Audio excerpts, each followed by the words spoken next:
अपने बच्चे को कोचिंग के लिए कोटा, जोधपुर, जयपुर गाड़ी बिल्कुल कमाई बाहर जो भेजना पड़ता है। मजदूरी कर करके बड़ी मेहनत के साथ या आशा के साथ कि मेरा बेटा नौकरी करेगा, हमारा जीवन सुधरेगा, हमारा परिवार सुधरेगा, हमारे बुढ़ापा का सहारा बनेगा और हमारा भविष्य ठीक रहेगा। और बेटा जब परीक्षा देने जाता था और शाम को घर पर वापस नहीं पहुंचता था, उससे पहले सूचना आती थी कि पेपर रद्द हो गया, आउट हो गया।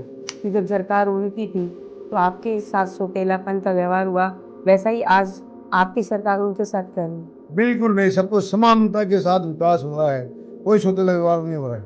हमारे पहले वाली सरकार ने महात्मा गांधी की स्कूलें खोल दी, अंग्रेजी माध्यम की स्कूलें खोल दी, पर उसमें टीचर तो थे ही नहीं। अंग्रेजी पढ़ाने वाला टीचर नहीं तो स्कूल खोलने से क्या होता है, केवल नाम करने से क्या होता है। हमने स्कूलें खोल दी, तो बहुत बड़ा ढोल पीटा था उन्होंने। झज्जर अवस्था की एक बिल्डिंग स्कूल की थी और एक रूम की छत गिरने से 6 बच्चों की मौत हो गई, कुछ बच्चे घायल हुए। उसमें आप जिम्मेदार किसकी हैं? जो भी उसमें उनके जिम्मेदार छोड़ेगी भी। नमस्कार दोस्तों, आप देख रहे हैं बतंगड़ न्यूज चैनल और मैं हूं सोनिया कौशिक। आज हमारे साथ जुड़ चुके हैं मांडलगढ़ विधानसभा क्षेत्र के भारतीय जनता पार्टी के लोकप्रिय विधायक जुझारू नेता श्री गोपाल शर्मा जी। आज हम जानेंगे इनसे मॉडलगढ़ की ज़मीनी हकीकत, विकास की दिशा और इनकी व्यक्तिगत राजनीति की यात्रा के कुछ पहलू। सर, हमारे न्यूज़ चैनल बतंगड़ में आपका बहुत बहुत स्वागत है। सर, आपके राजनीतिक कैरियर की शुरुआत कब, कहाँ और कैसे शुरू हुई? जय श्री राम। मैं मांडलगढ़ विधानसभा के छोटे से गांव होड़ा ग्राम से जन्म हुआ मेरा जी। मैं, मेरे माता पिता दोनों किसान परिवार से आते हैं, हम खेती करते थे जी। और मैंने उच्च शिक्षा ग्रहण की। उसके बाद खेती के साथ साथ कुछ बिजनेस किया, तो भगवान चारों की और हनुमान जी महाराज की कृपा रही तो बिजनेस अच्छा चला। और उसके बाद सर, बिजनेस किस चीज़ का था? प्रकाश डाल दें थोड़ा सा। बिजनेस ट्रक व्यवसाय था, हमारे भैंस का बिजनेस था, सैंडस्टोन का बिजनेस था, जी। तो अच्छा चला। बिजनेस अभी भी चल रहा है, भगवान की कृपा रही है जो बिजनेस अच्छा चला। उसके बाद 2008 में मेरी पत्नी गांव की सरपंच बनी। जी। वापस 2013 में वापस सरपंच बनी और इसी दरमियान वसुंधरा जी ने हमें आगे होके बुलाया, आप अच्छे कार्यकर्ता, आपको पार्टी में काम करना चाहिए। जी। तो हमने पार्टी के लिए स्वराज संकल्प यात्रा निकाली, बहुत मेहनत की, पार्टी के लिए समर्पित है। मैं जब से पढ़ा था विद्यार्थी परिषद का कार्यकर्ता था जी। और टाइम निकलता गया। फिर मैं पहली बार 2013 में कच्ची बस्ती प्रकोष्ठ का अजमेर संभाग का संयोजक बना। जी। उसके बाद मेरी राजनीति शुरुआत हुई जी। प्रदेश की राजनीति में, और मुझे 2016 में वसुंधरा जी की सरकार में मुझे भिलवाड़ा यूआईटी का चेयरमैन बनाया। जी। मैंने भिलवाड़ा का विकास, चौमुखी विकास किया और ग्रीन और हरा भिलवाड़ा के तहत हमने भिलवाड़ा की बहुत विकास कार्य किए हैं। नगर यूआईटी में रहते हुए भिलवाड़ा में ग्रीन बेल्ट विकसित की और चारों एंट्रियां भिलवाड़ा की, जो चारों तरफ से भिलवाड़ा में एंट्री है, प्रवेश द्वार है, उनको अपने 4 लेन में कन्वर्ट करके डिवाइडर बना के इतना सुंदर शहर बनाया। और वसुंधरा जी की सरकार के बाद 2018 में चुनाव हुए। राजस्थान में भारतीय जनता पार्टी के केंद्रीय और प्रदेश नेतृत्व ने मुझे मांडलगढ़ विधानसभा से उम्मीदवार बनाया। जी। तो मांडलगढ़ की जनता ने मेरे पे विश्वास करके मुझे भारी मतों से जिता के विधानसभा भेजा। जी। वापस दूसरी बार 2023 में वापस चुनाव हुए, वापस हुए, पार्टी ने मेरे पे भरोसा करके वापस प्रत्याशी बनाया और मैं आज इस सरकार का प्रतिनिधित्व कर रहा हूँ और विधायक हूँ दूसरी बार। जी। सर, आपने अपने कार्यकाल में क्षेत्र में कौन कौन से विकास कार्य करवाए हैं? मैं 2018 में पहली बार विधायक बना था। मेरे जी। बहुत सपने थे, परंतु राजस्थान में विपक्षी सरकार थी। जी। वो सरकार विकास में कुछ काम करती नहीं थी। हमारे बिल्कुल हम बार बार विधानसभा में मेरे क्षेत्र की जो समस्याएं थी मैं बार बार उठाता रहा, जी। पर हमारी एक भी समस्या का समाधान उस सरकार ने नहीं किया। हमारा बहुत बड़ा बिजोलिया कस्बा है, मेरा बिगोद बहुत बड़ा कस्बा है, 15 से 20 हज़ार की पॉपुलेशन है। मैंने नगर पालिका की डिमांड की, परंतु पहले वाली सरकार ने हमारी बिल्कुल नहीं सुनी। इसके पीछे क्या कारण रहा सर, नहीं सुनने के पीछे? राजनीति में भारतीय जनता पार्टी का कार्यकर्ता हूँ, और सरकार क्या थी जो आपको पता है। जी। और 5 साल निकले और वापस जनता ने मुझे भरोसा किया मेरे पे, मुझे भारी मतों से जिता के वापस विधानसभा भेजा है। जी। लेकिन अब तो आपकी सरकार है राजस्थान में भी और सेंटर में भी, तो अब आपने क्या विकास कार्य किए? हमारे वापस राजस्थान के डबल इंजन की सरकार बनी। जी। और जिसमें हमारे विकास पुरुष यशस्वी मुख्यमंत्री भजनलाल जी शर्मा के नेतृत्व में कमान राजस्थान की आई। और जिस दिन से भारतीय जनता पार्टी की सरकार बनी राजस्थान में, ये डबल इंजन की सरकार ने जो विकास के आयाम छुए 1.5 साल के अंदर, जो पूरी राजस्थान की जनता के सामने है। जी। मैं मेरे मांडल विधानसभा की बात करूं तो मेरी मांडल की जनता ने मुझ पर भरोसा जता के वापस दूसरी बार विधानसभा भेजा। जो पहले के 5 साल के कार्यकाल में मैं बार बार विधानसभा के पटल पर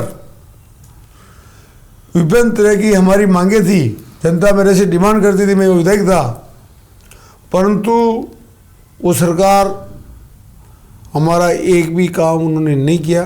5 साल निकले और हमें आशा थी, पूरे मांडलगढ़ विधानसभा की जनता को आशा थी कि अब के हमारे विकास की सरकार बनेगी और उस सरकार में हमारा काम होगा। तो मेरे को वापस दूसरी बार भारी मतों से जिता के भेजा जनता ने मांडलगढ़ की। और हमारी जो डिमांड थी चिकित्सा के क्षेत्र में, शिक्षा के क्षेत्र में, पानी के क्षेत्र में, और जो रोड का नेटवर्क है, जो गाँव में कीचड़ रहता था उस क्षेत्र में, हमारे यशस्वी मुख्यमंत्री भजनलाल जी के नेतृत्व की सरकार आने के बाद ये सरकार गरीबों की सरकार, मजदूर की सरकार, महिलाओं की सरकार, युवाओं की सरकार, हर क्षेत्र में विकास के लिए, हर आदमी के लिए सोचने वाली सरकार है। आपको पता है पहले वाली सरकार थी, आए दिन नौकरियों की वैकेंसी निकलती थी और हर आदमी, ग्रामीण आदमी अपने बच्चे को कोचिंग के लिए कोटा, जोधपुर, जयपुर अपने गाड़ी कमाई जो मजदूरी कर करके बड़ी मेहनत के साथ, ये आशा के साथ कि मेरा बेटा नौकरी करेगा, हमारा जीवन सुधरेगा, हमारा परिवार सुधरेगा, हमारे बुढ़ापा का सहारा बनेगा और हमारा भविष्य ठीक रहेगा। और बेटा जब परीक्षा देने जाता था और शाम को घर पर वापस नहीं पहुंचता था, उससे पहले सूचना आती थी कि पेपर रद्द हो गया, आउट हो गया। अब आप देखिए, ऐसी सरकार थी, उन्होंने उन पेपर माफियाओं पे कोई कार्रवाई नहीं की। जब से हमारी डबल इंजन की सरकार आई राजस्थान में, हमारे यशस्वी मुख्यमंत्री भजनलाल जी के नेतृत्व में सरकार बनी, आप जो आपके सामने है, जो माफियाओं का क्या हाल हुआ वो आपसे किसी राजस्थान के प्रत्येक नागरिक से, प्रत्येक युवाओं से कोई छुपा हुआ नहीं है। कितने जेल में है और कुछ और भी आने वाले समय में आएंगे, तो जो भी गलत काम करेगा ये सरकार से बच नहीं पाएगा। सर, आपके हिसाब से बार बार बीजेपी के विधायक, मिनिस्टर सभी लोग कहते हैं डबल इंजन की सरकार जी, और विपक्ष का कहना ये है कि डबल इंजन की सरकार नाम दिया गया है, काम कुछ नहीं होता, सिर्फ इंजन जो है धुआं छोड़ने का काम कर रहे हैं। धरातल सिर्फ बजट पास होते हैं, धरातल पर कोई काम नहीं होता, धरातल पे कुछ नहीं उतर पा रहा है। तो इस पे आपका क्या कहना है? मैडम, मैं तो आपको बताना चाहता हूँ कि डबल इंजन की सरकार है, बीजेपी की सरकार हमारे देश के यशस्वी प्रधानमंत्री नरेंद्र मोदी जी और राजस्थान के विकास पुरुष यशस्वी मुख्यमंत्री भजन लाल जी शर्मा जो कहते हैं जो करते हैं। जी, हमारी पार्टी का नियम है शिलान्यास भी करेंगे और लोकार्पण भी हम ही करेंगे। ये हमारा काम करने की ताकत है। वो आपको बताना चाहता हूँ कि अभी पहले सरकार बनते ही दिसंबर में सरकार बनी और पहले बजट में जो घोषणाएं हुई और दूसरे बजट में वापस फरवरी 2025 में जो घोषणाएं हुई, पहली वाली सरकार को भी हमने देखा है। वो लास्ट के टाइम पे जनता को गुमराह करने के लिए, जनता को बहका के वोट लेने के लिए घोषणाएं करते थे, पर धरातल पे लास्ट में क्या होता है जो आपको पता है।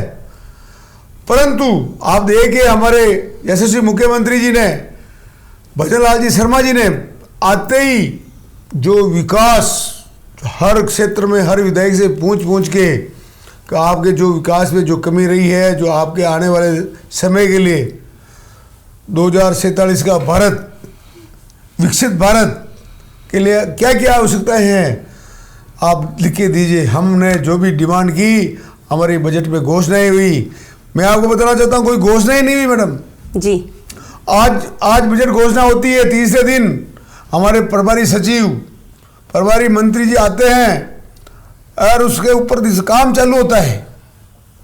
आज हमारी इतनी घोषणाएं हुई मांडलगढ़ विधानसभा में, उनकी सबकी ज़मीनें अलॉटमेंट हो चुकी है और उसका पैसे उनके स्वीकृत हो चुके हैं। बहुत जल्दी वो काम चालू हो गए और इसी कार्यकाल में हम इतनी बड़े काम के लोकार्पण करेंगे। विधायक जी, कहीं ऐसा तो नहीं कि सरकार आपकी है तो कांग्रेस के जो विधायक हैं वो जो रोना रो रहे हैं, कहीं वो सही तो नहीं किया उनके साथ भी, जैसा आपके साथ पहले हुआ था कि जब सरकार उनकी थी तो आपके साथ सौतेलापन का व्यवहार हुआ, वैसा ही आज आपकी सरकार उनके साथ कर रही। हमारे ये डबल इंजन की सरकार राजस्थान के 8 करोड़ निवासियों की सरकार है। ये सरकार सबको साथ लेकर चलने वाली सरकार है। हमारा विजन भी सबका साथ, सबका विकास, सबका विश्वास, इस पे काम करने वाली सरकार है। मैंने आपको पहले कहा ये युवाओं की सरकार है, ये महिलाओं की सरकार है, ये गरीब की सरकार है, मजदूर की सरकार तो है। आपके हिसाब से सौतेला व्यवहार नहीं हो रहा? बिल्कुल नहीं, सबको समानता के साथ विकास हो रहा है, कोई सौतेला व्यवहार नहीं हो रहा है जी सर। और उनका तो काम ही सरकार की, इतने काम उन्होंने कभी सोचे नहीं जितने काम कर लिए उन्होंने हमारी सरकार ने, तो उनका बुराई उनको दिखता है क्या? यही तो कहेंगे कि सरकार धरातल पे नहीं उतर रही।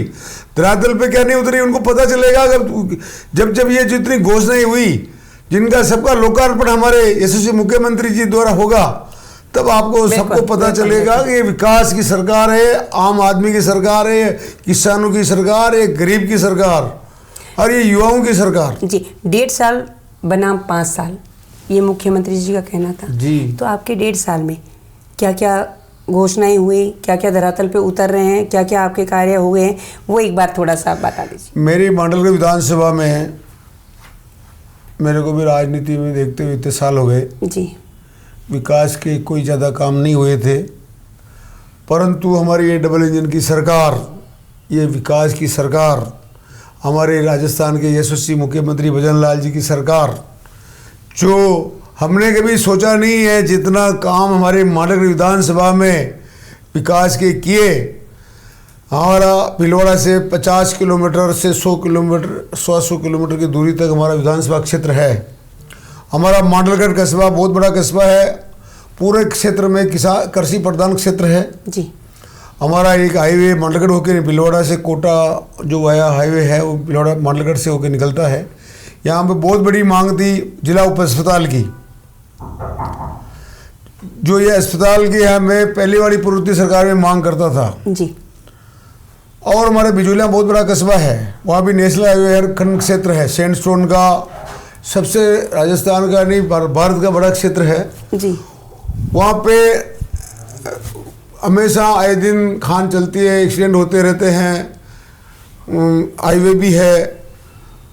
पहले वाली सरकार ने बिल्कुल नहीं सुनी, परंतु वहाँ भी जिला उप अस्पताल की एक ही जगह एक ही कार्यकाल में मांडलगढ़ और बिजोलिया में जिला उप अस्पताल कर्मोन्नत करके हमें जो बहुत भारी सौगात दी है, और हमारे बडलियास बहुत बड़ा कस्बा है, वहाँ पे CSC की डिमांड थी आम कार्यकर्ताओं की, तो हमारे यशस्वी मुख्यमंत्री भजनलाल जी शर्मा ने उस बजट में वो भी हमारी मॉडल CSC की मांग पूरी करी, और हमारे मांडलगढ़ और बिजोलिया और जो छोटे मोटे कस्बे हैं, बिगोद बहुत बड़ा कस्बा है, वहाँ भी मॉडल CSC करी, परंतु वहाँ पर हॉस्पिटल थे पर डॉक्टर नहीं थे। जी जी। हॉस्पिटल थे, डिस्पेंसरी प्राथमिक स्वास्थ्य केंद्र थे, पर मतलब कंपाउंडर नहीं थे, हॉस्पिटल एनएम नहीं होता हुआ करती थी।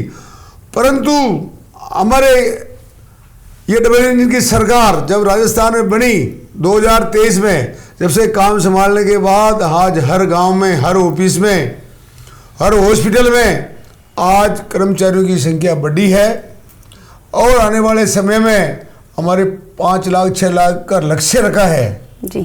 तो बहुत जल्दी और कर्मचारियों की नियुक्ति होकर हॉस्पिटल में डॉक्टर पूरे हो जाएंगे, नर्सेज, कंपाउंडर, जो भी एनएम, जीएनएम, जो भी डिमांड है पूरी होगी। ज़्यादातर तो हमने पूरी कर ली है जी। और आने वाला समय मेरे विधानसभा के लिए बहुत ही उत्तम है। केवल हॉस्पिटल में ही नहीं, हर क्षेत्र में, शिक्षा के क्षेत्र में जी। हमारे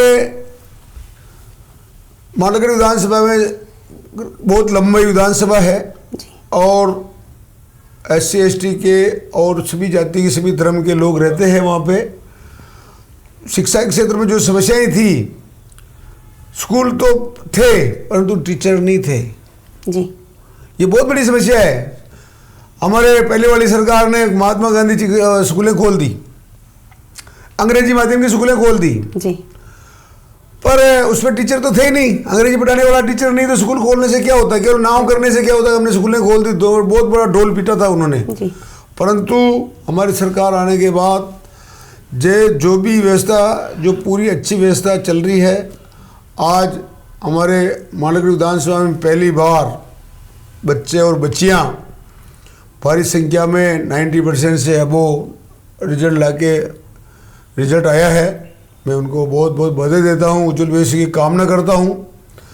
और जहाँ जहाँ भी पुरानी स्कूलें जो खंडर हो रही थी, उनके लिए हमारे भिलवाड़ा DMFT फंड से हमने बहुत बड़ा बजट सेंक्शन किया है।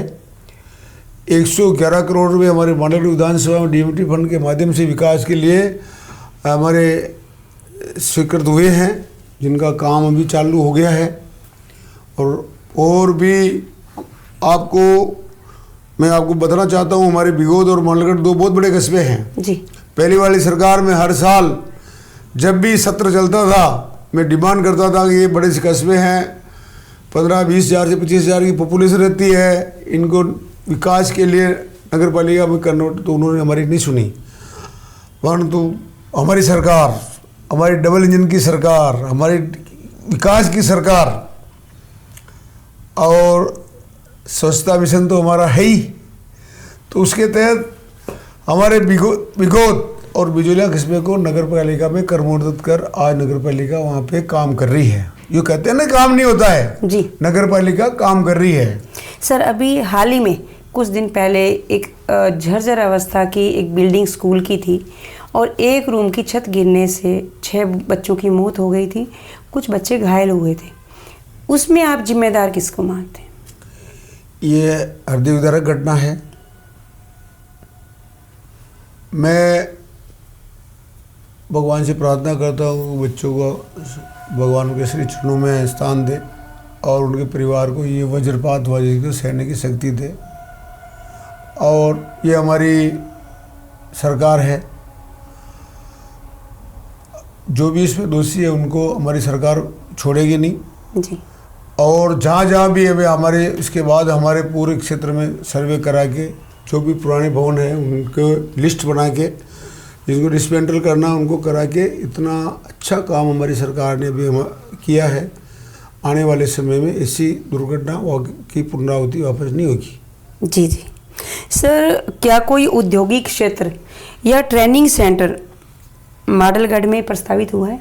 जी, हमारे पहले वसुंधरा जी की सरकार थी, जी तो हमारे बिजुलिया एक बहुत बड़ा कस्बा, वहाँ पे रिको उन्होंने स्थापित किया था। और हमारे मंडलगढ़ में हमारे कर्णपुरा एक रिको भी हमारा ऑक्शन किया अभी रिको। 3 रिको हमारे मंडलगढ़ विधानसभा क्षेत्र में है, एक बिगोद में रिको है, जहाँ हमारे सैंडस्टोन का बिजनेस है वो चल रहा है, सब अब धीरे धीरे डेवलप कर रहे हैं। हमारी सरकार अभी जो MOU 35 लाख करोड़ की है आपको सामने है। जी जी ये सरकार, पहले वाली सरकार आपने देखा है कि सरकार जाने का 1 साल रह गया तब ये MOU करती थी, और हमारी सरकार पहले साल में राजस्थान के युवाओं के लिए, बेरोजगारों के लिए सोचा है, राजस्थान के विकास के लिए सोचा है, आम आदमी का विकास कैसे हो सके, हर आदमी को रोजगार कैसे लिए बने। इसलिए हमारी सरकार ने इतना बड़ा राइजिंग राजस्थान आपके सामने किया, उसमें आप भी प्रत्यक्षदर्शी थे। जी आज उसका रिजल्ट धरातल पे आने लगा है। अब मैं तो ये कहता हूँ आने वाले समय में राजस्थान एक बहुत विकसित राजस्थान की श्रेणी में आने वाला है। मैं हमारे डबल इंजन की सरकार को, हमारे मुख्यमंत्री जी को बधाई देता हूँ कि इतने अच्छे कार्य आपने आपके इस कार्यकाल में इतने कम समय में किए हैं। जी सर, जब आप विधायक बने थे तब माडलगढ़ की क्या स्थिति थी और आज क्या बदलाव आया? मेरे माडलगढ़ विधानसभा की स्थिति कृषि प्रधान क्षेत्र है। जी मेरा उपरमाड़ क्षेत्र है बिजोलिया, वहाँ पे कुछ सैंडस्टोन की महिसें हैं। आज मैं विजन के साथ विधायक बना हूँ कि हमारे माडलगढ़ क्षेत्र के युवाओं के लिए, बेरोजगारों के लिए रोजगार के लिए, अवसर के लिए मैं काम करूँ। जी तो मैंने बहुत प्रयास करके माडलगढ़ कर्णपुरा में मैंने रिको खुलवाया है। बिजुलिया में हमारा ऑलरेडी रिको है, बिगोद में है, और आने वाले समय में मैं मुख्यमंत्री जी से चर्चा करके विकास के बारे में हमारे माडलगढ़ में जो हो सकता है उसके बाद चर्चा चल रही है। आने वाले समय में और यहाँ विकास के नए पंख लगने वाले हैं। हमारे माडलगढ़ क्षेत्र का इस सरकार में बहुत अच्छा विकास होगा। सर, राजस्थान के 80% एरिया में, गाँव में पीने के पानी की बड़ी समस्या है। क्या आपके एरिया में भी ऐसी कुछ प्रॉब्लम है? हमारे क्षेत्र में पानी की ज़्यादा समस्या नहीं है। हमारे पहले भी पानी, हमारे बांध है, हर क्षेत्र में बांध बने हुए हैं। पानी भगवान इंद्र देव की पूरी कृपा रहती है जी। बांध हर साल भर जाते हैं, तो पानी की वैसे ज़्यादा हमारे कमी नहीं है। और चंबल का पानी जी हमारे विकास में, पहले हमारी वसुंधरा जी की सरकार में हमारे माडलगढ़ में जो चंबल के पानी की योजना को धरातल पे उतारा था, जी, आज पूरे भिलवाड़ा जिले में चंबल के पानी के लिए, पूरे भिलवाड़ा जिले में भी आने वाले समय कोई कमी नहीं रहने वाली है। तो पानी की ज़्यादा समस्या हमारे माडलगढ़, और जहाँ भी समस्या थी हमारे मुख्यमंत्री जी ने हमें पूरे निर्देश दे रखे हैं कि जो भी पानी की समस्या आप बताएं, मैं उनको पूरा निस्तारण करेंगे, पानी की समस्या आने नहीं देंगे। जी सर, गत सरकार ने शाहपुरा को नया जिला घोषित किया था। उसमें से आपका माडलगढ़ विधानसभा क्षेत्र के आधे भाग को उस जिले में से शामिल किया गया था जी, जिसके विरोध में काफ़ी धरने प्रदर्शन भी हुए थे जी। लेकिन कांग्रेस सरकार ने बिल्कुल नहीं सुनी थी। अब क्या स्थिति है वहाँ की? मैं आपको इस मामले में बताना चाहता हूँ, पहले वाली सरकार ने जी मेरे शाहपुरा जिला नया गठित किया था। शाहपुरा और माडलगढ़ भौगोलिक दृष्टि से बहुत दूरी पर स्थित है। पहले वाली सरकार ने ये गुण और दोष नहीं देखा कि शाहपुरा जिला बनाना अच्छी बात थी, पर कौन सा एरिया इसमें सम्मिलित करना, गुण दोष नहीं देखते हुए हमारे माडलगढ़ विधानसभा को भी इसमें, आदि विधानसभा को इसमें सम्मिलित कर लिया था। जी। हमने 1.5-2 महीने तक पूरी जनता ने धरने प्रदर्शन किए, भूख हड़ताल की, रोड जाम किए, परंतु वो निरंकुश सरकार थी। जी। हमारी बिल्कुल नहीं सुनी। वापस चुनाव का समय आया, हमने जनता से वादा किया था कि अगर हमारी सरकार आई तो हम इस आबरा जिले को ख़त्म करके हमारे मांडल विधानसभा जो पहले संगठित थी उसी स्थिति में वापस करेंगे। तो मैं धन्यवाद देना चाहता हूँ ये भी हमारे मुख्यमंत्री भजन लाल जी शर्मा जी को कि आपने इतना बड़ा काम जो इतने 1.5 महीने तक धरने प्रदर्शन दिए हमने सामूहिक जनता ने, पर नहीं सुनी। हमारे सरकार आते ही हमारी जो बहुत बड़ी समस्या थी उसको का निदान सर, क्या आपको लगता है कि कांग्रेस सरकार ने जिले प्रसाद की तरह बांटे थे? और लास्ट का समय था, चुनाव का समय था, उन्होंने ये सोचा कि जिले बना देंगे तो हमारी सरकार रिपीट कर जाएगी जी। पर राजस्थान की जनता बहुत समझदार है। आपको पता होना चाहिए कि जहाँ जहाँ जिला बना है वहाँ पे उनका एक भी विधायक जीत के नहीं आया जो आपके सामने है जी। तो ये जनता जनार्दन है, ये सब समझती है। केवल लास्ट के टाइम पे गुमराह करने के लिए, उनको खुश करने के लिए कि पूरे 5 साल तो ये होटलों में घूमते रहे जी। कोरोना के समय में 5 स्टार होटलों में घूम रहे थे, एक मुख्यमंत्री की कुर्सी के लिए टांग खींच रहे थे, एक दूसरे की टांग खींच रहे थे। और जब इनको पता चला कि सरकार 1 साल पर की रही है तो फिर इन्होंने जिले बनाए, रेवड़ी बांटना शुरू किया, वो आपके सामने है। पर सरकार जनता ने जो निर्णय दिया, मैं आप राजस्थान की जनता को धन्यवाद देना चाहता हूँ। विकास की सरकार बनाई आपने, डबल इंजन की सरकार सर, जनता और विपक्ष कहती है कि बहुत से विकास कार्य कागजों तक सीमित है, इस पर आपकी क्या प्रतिक्रिया? उनका काम केवल विरोध करना है, उनको पता नहीं कि धरातल में उतर चुके सब काम। जो भी बजट घोषणा हुई पूरी मॉनिटरिंग हमारे यशस्वी मुख्यमंत्री जी करते हैं और हर 15 दिन में, महीने में वो वापस उनकी मीटिंगें होती, रिव्यू होता है कि अब तक कुछ काम पेंडिंग है, कौन सा काम चला नहीं चला उसकी होती है। उन पर पूरा फोकस है। हमारी सरकार पूरे विजन के साथ काम करने वाली सरकार है। थोड़े दिनों बाद उनके ये बोल रहे, वो भी बोलते बंद हो जाएंगी उनकी, और विकास धरातल पे उतर रहा है और उतर गया जी। सर, राजस्थान में महिला अपराध काफ़ी तेज़ी से बढ़ रहे हैं, उनकी सुरक्षा व्यवस्थाओं को लेकर आपकी सरकार क्या कर रही है? हमारी सरकार महिला सुरक्षा हो चाहे आम जन की सुरक्षा हो उसके लिए बहुत गंभीर है। और आपको पता है कि सरकार आने के बाद कितने जो बदमाश थे, माफिया थे, गैंग वार चलती थी, उन पे कंट्रोल किया। आने वाले समय में राजस्थान में ये अपराध कम होंगे। अब आंकड़ों के हिसाब से देखो तो कम हो ही है और कम हो जाएंगे। सर, आपके सामने आपने अब तक राजस्थान में 2 मुख्यमंत्री देखे होंगे जी। पहले वसुंधरा जी, अब श्री भजन लाल जी, तो दोनों में क्या फ़र्क है? मैं आपको बताना चाहता हूँ हमारी सरकार, हमारे सभी मुख्यमंत्री जी सब विकास के लिए काम करते। जब भी राजस्थान में भारतीय जनता पार्टी नहीं, जब भी राजस्थान में भाजपा की सरकार बनी, चाहे भैरू सिंह जी शेखावत थे, हमारी आदरणीय वसुंधरा जी थी जी, हमारे यशस्वी मुख्यमंत्री भजन लाल जी है, सबने इस राजस्थान को विकास के पद पर आगे बढ़ाया है। बिल्कुल सर, बिल्कुल। आपको पता, पहले 5 साल में भी विधायक था, आप भी यहीं थे। आपको देखो, आप ही एनालिसिस कीजिए इसका। हमारी सरकार जब भी बनी है इस राजस्थान के विकास के पंख लगे हैं। बिल्कुल सर, डेफिनेटली। लेकिन सर, मेरा सवाल ये नहीं था, मेरा सवाल सिर्फ ये था कि 2 मुख्यमंत्री आपने देखे हैं, सिर्फ एक खूबी, जैसे वसुंधरा जी की एक खूबी जो सबसे अच्छी आपको लगी उनके अंदर, वो एक खूबी, और ऐसी एक खूबी भजन लाल जी के अंदर। मैं तो ये करना चाहता हूँ, राजस्थान में भारतीय जनता पार्टी की जब भी सरकार बनती, जिनके भी नेतृत्व बनती है, वो सबसे अच्छा काम करती है जी सर, विकास का काम करती है। जी सर, जो कोई भी युवा राजनीति में आना चाहे उनके लिए आपका क्या संदेश है?